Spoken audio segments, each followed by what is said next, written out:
All right, welcome back to Matt and Jonah Make a Scene. The book blip, the book blip. Dude, the book was pretty good, man. The first chapter had me hooked. The writing was very, very good. The first chapter, the characters that they were, introduced, When they introduced that woman and her story, I was like, I was hooked. It was hook, line, and sinker. Yeah, I was like, just the writing, it was very, very vivid. You know what I mean? It wasn't artsy fartsy. It was just, I felt like I was there. And right now we're talking about the first couple chapters. Right. Or few chapters, I should say. Lisa always gets on to me about saying a couple when I mean a few. After the first chapter, it did get kind of confusing. Yeah, the second chapter was kind of confusing. It kind of felt, and the more I read, I had to go back and reread or re-listen to stuff because it was like it took a while for me to be like, what's going on? What character is this? Like, it was out of nowhere. I started chapter 2, and then I had to rewind it and start it over because I just kind of lost it. Like I was thinking about something else because my mind wandered. Chapter 1 did not happen. But in chapter 2, they introduce a prisoner, correct? His name is Carter, I believe. Right. And that was pretty good too. Yeah, but it hooked me again when we got to chapter 3. I'm not going to get into specifics because if you're following along, there's a lot of stuff that's going on. So what was confusing about the writing was in each chapter, they kind of reveal a new character and their backstory, which might work for a TV show. And it's kind of out of order of like Pulp Fiction. For those of you who have seen that, that's how I felt reading the book. I'm like, that works for a movie. But for this, it's like, you got me interested now, but now I have to go reread the whole thing because that information was probably important. Well, and you never know if it is or if it isn't. Yeah, but I think we're already clear. There is one main character called Amy that is the daughter of the person Matt was referring to in the first chapter, and I think she's probably going to be the big catalyst of the whole book. Okay, what about the guy in chapter 3? What's his name? He's like a government official. Oh yeah, the FBI agent. He's a badass. Yeah, the FBI agent. I'm pretty excited about him. And then Carter. But did you hear? Did the author kind of give hint that Carter may not make it that much longer?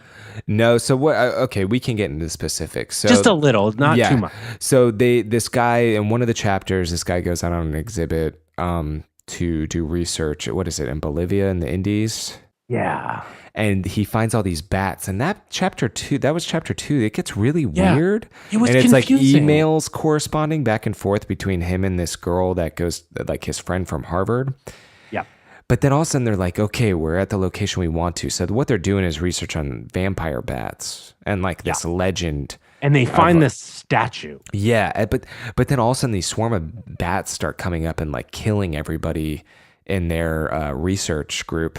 And then the research group is funded by the military. So they start killing all these military people too. And it's like, dude, this is getting crazy real quick. Yeah, like too quick almost. Yes. But then the author dials it back. Yep. And he's like, hey, I'm not going to be that crazy for too long. So then they get into other characters. They get into Carter, which is a murderer. He's in jail. But they introduce him because the main guy who goes on that exhibit, I guess now they're in the future, he's looking for research of people that can literally get eliminated on the planet and no one would even notice because they don't have any family or relatives. And he's going to do research on them with what they found in the Indies with all these vampire bats.